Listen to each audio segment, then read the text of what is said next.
guys, oh. Oh, grabe, naka-uniform pa. Sama natin taga-bilang. Oh, akit na tayo doon. Doon, ito yung kinabitan namin nung nakaraan. At bubuksan namin ngayong araw na ito. At malalaman natin kung nakamagkano tayo. Wigo, maganda pang ahon. Ay. Tarik din, oh. Ano na rin. Doon pa tayo sa bilang bundok. So yun guys, papunta na kami doon sa isang piso wifi natin dito. Katatapos lang natin doon sa di uga-uga. Katatapos lang natin doon sa isa. May nakausap tayong katutubo. Ay teka, may detachment dito, baka bawal sabihin binibidyo natin. Guys, may nakausap tayong katutubo doon, bumili siya ng bigas. Yan din ba may bumili nung sardinas? Oo, 6 na sardinas, tapos parang mga, may isang kaban ba yung niya, 25 kilos? 1,000 bigas. Tapos nadaanan namin siya, tinanong namin kung saan siya papunta, sa Mount Iglit pa daw. Tapos tinanong kung ilang oras ang lakad niya, hindi niya na mabilang. Basta umaga simula daw siya ngayon hanggang mamayang gabi ang dating niya doon sa Mount Iglit. Grabe, sobrang layo. Walang kainan. Walang kain-kain. Matutulog na lang daw siya pagka nagutom. At may dala siyang bigas, wala naman daw siyang dalang kaldero. Eh may biskwit akong dala na yun. Kinain ko sa harap niya para maisip-isip niya na hindi, joke lang. So yun, mamayang gabi pa siya. Grabe, ganun kahirap ang inaabutin niya para maiuwi yung bigas na Tsaka hindi pa purong bigas siguro ang kakainin naman nila, no? Panghalo lang nila yun. Panghalo-halo lang nila yun sa kasi grabe, no? So napakaswerte pati natin sa mga bagay na nagrereklamo tayo na wala tayong ulam. Ayun nga, oh, may 6 na oras maglalakad para lang dun sa may pasampang bigas. Sabi ko, kuya, buti hindi ka naliligaw dun sa maghapon mong lakad. Sabi niya, hindi. Wala namang nakakaligaw dyan, isang diretso lang. Patay tayo, sobrang layo. Oh, ayun na. Sana sa susunod na balik natin dito makita natin ulit si kuya. Bawal kasi videoan sila, bawal sila videoan. Kaya kinausap lang natin kanina ng mabilisan. Magiliw siyang kausap. So sa susunod sana makita natin. Kaso matagal pa yun, hindi naman yung buwan-buwan siguro kababa man, no? Kung bigas nila na yun, halo pa nila yun sa mais. Para lang masarap-sarap kainin. Ayun, nandito na tayo kay Ma'am ulit. Mamaya ulit. Nagreklamo na to sa likod. Ulitin na pa. Alas 2 na ba naman? Wala pa nakakain. Hanap pa lang kami ng kakainan namin, guys. At utot daw ni Papa hindi na maglabas. Simot na simot ang laman ng tiyan. Hindi na yun magalakad. Si Mama nga, tinitipid ng energy ni pagtawa at pagsalita, hindi na ginagawa. Hanggang sa ubo na lang ang sagot ubo na lang. Wala, ito pa tayo kakain sa Agre. Luto ni Tatat. Ayun nga, ibig sabihin, wala nga talaga tayong kakainin.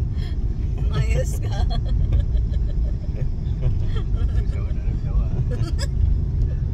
Sabi ni Papa, pati yung sapin-sapin ng bituka ko, said talaga. Kanabahay lang, dalawang kain pa. Isang tanghalian at isang merienda. Meron dyan sa likod, karneng hilaw. May dinuguan dyan. Wala na pong baboy sa aming area. Kaya doon sa napuntahan namin ay ASF free pa yung lugar nila. Kaya dami pa nilang baboy. Ay, dapat bumalik tayo kila Ma'am Sagon Luto na ang lechon doon. Anak to, alas 2. Biglang nagkapiestahan at nagkakatay na ng mga baboy. Tatay bata ni Kunet ito.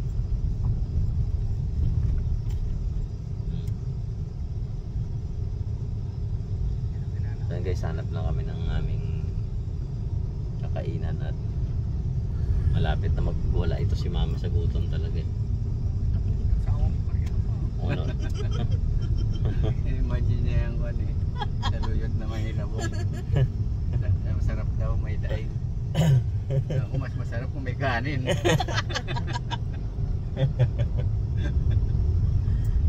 Wala eh.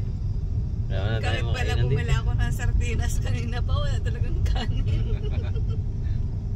At least may sardinas ka na nga ba? Kaya kami sa kotse namin lagi may sardinas.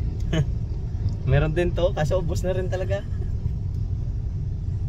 Lagi pa naman sardinas sa ulam. Kaya sila kulit, di ba na tayo na ano, may handaan doon. May kasalan pa naman doon. Ay, sa bagay nandiyan na lang ng kainan. No? Ito. Wala lang nag-uwi doon ni Yaya dahil sa kasalan eh. Ano ba? Hindi man lang umuwi siya sa kanila at ni Yaya dahil sa kasalan. Kulit ha? Ay. Dito maganda rin, no? Makapagkabit na natin siya.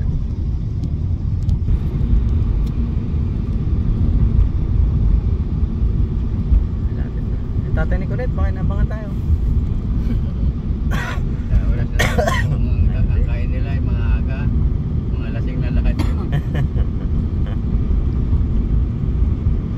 Ito dito, oh. Pwede mo kabit na. Dahil bagay.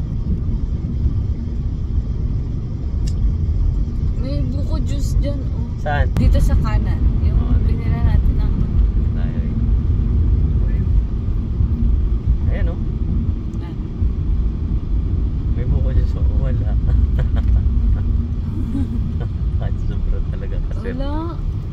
Wala. Ay wala na. Wala na. Nalugi na lang yung buko Diyos. Isda nga yan. Hindi. Ayan, oh. Ay tilapia Diyos. Ay walang laman. Ay, wala na. Ayan oh. Ayun, oh. Ayun. Easy. Ah, Nabili wala. ng tanong ko kung may kanin. Limutan ko na mag-vlog kasi wala na magkakilala sa amin. Dosing kanin agad sigaw ni Papa pag babae sa sakyan. Kanin, 12.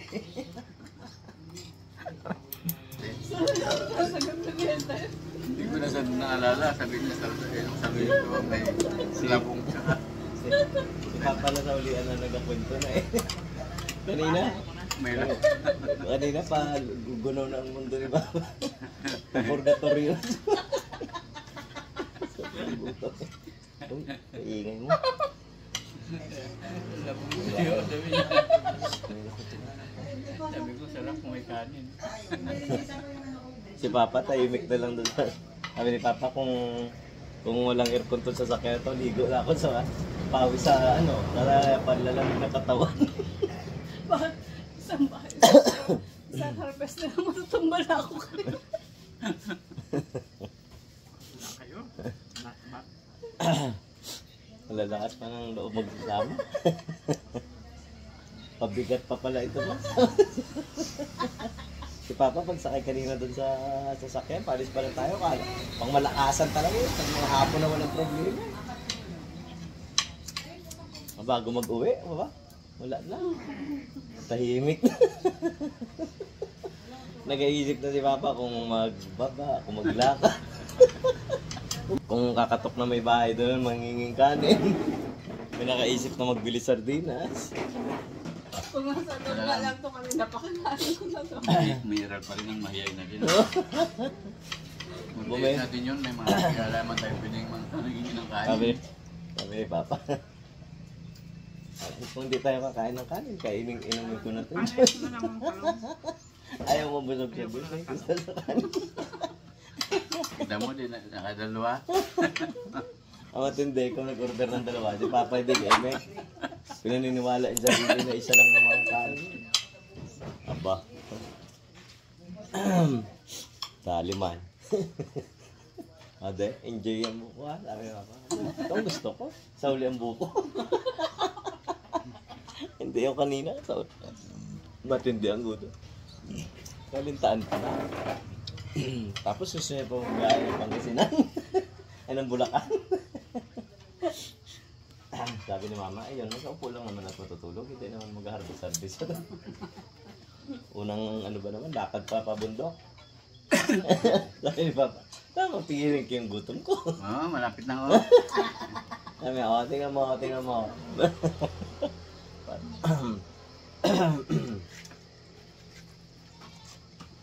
Sunod pa tayo kakamagain sa may tatagagang dilim yata pa dito ba?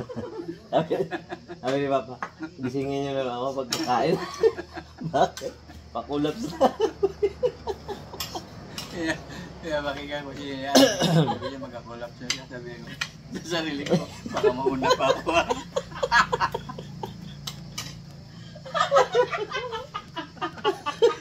Hindi ko na lang sinasabayan eh. Parang ano sila eh. Parang sa contest ba? Na gano'n ka mga kamay. Sana siya mauna. Sana wag ako mauna mag-collapse. Kanina sa sasakyan, nagkakwentuhan eh. Ang narinig na doon ni Papa. Actually, ako, Joe. Parang pakulaps na. Pinipilit mo. Pag sabi ko yun ang kailan, parang gusto na ni Papa bumaba at tumakbo. Pag gusto mo bumaba sa sasakyan, tumakbo na. Sigaw agad. Kanan, 12.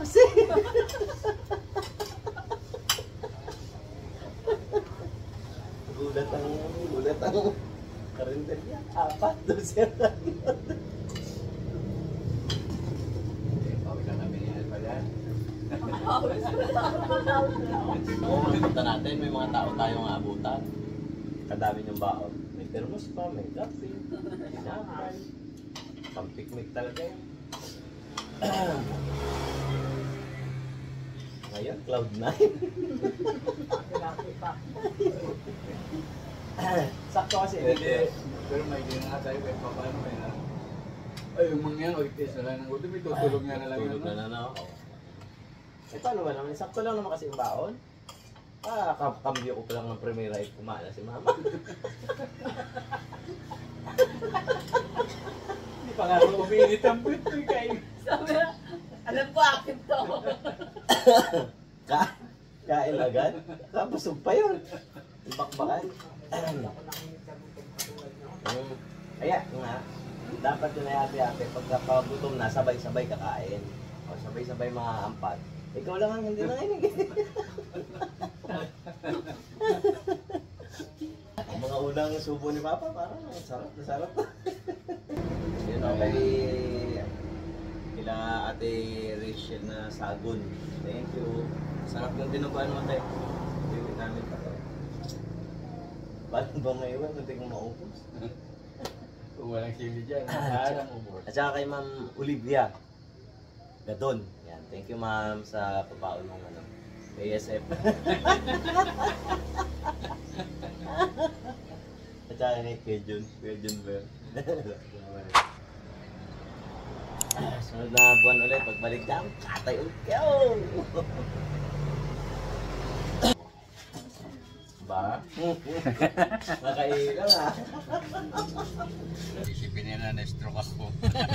Pag nahimatay sa gutom. Dahil sa hospital, di na alam, gutom lang ako. It's stroke yun, it's stroke. Kulang sa it eh. Ayun guys, magkakilala na kami, kasalita na si Papa. Kanina wala na talaga eh. Last energy na ni Papa yung kanina niya. Ay nako.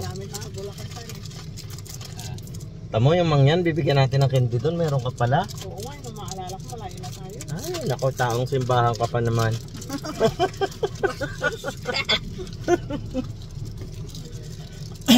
Tayo nga, yun lang, yung mangyan kanina, oh, walang baon yun. May dala siyang bigas, sabi niya, di ba? Walang kaldero.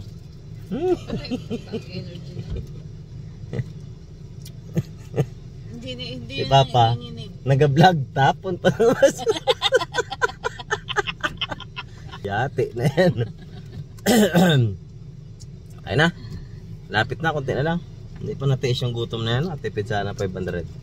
Alex ka. Palis na lang kami na. Halinging pa si Papa sa sarap. Hi!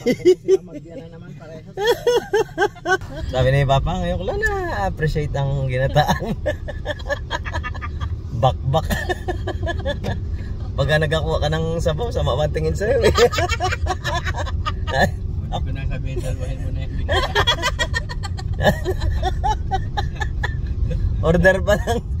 order pa torta eh.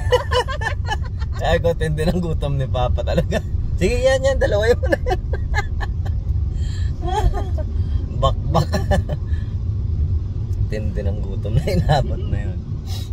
Hinako. Natulog lang ng konti. Pagising, kain na naman. Lupit. Mama din, no? Yung pa na yung reklamo, kala mo hindi rin natulog.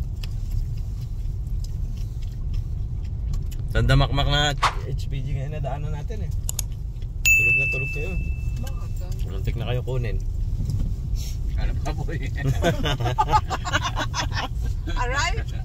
Ubus ka na ang isang kaong Marlboro na pula. Alkohol at tubig ang pansamantalang nagpapasaya.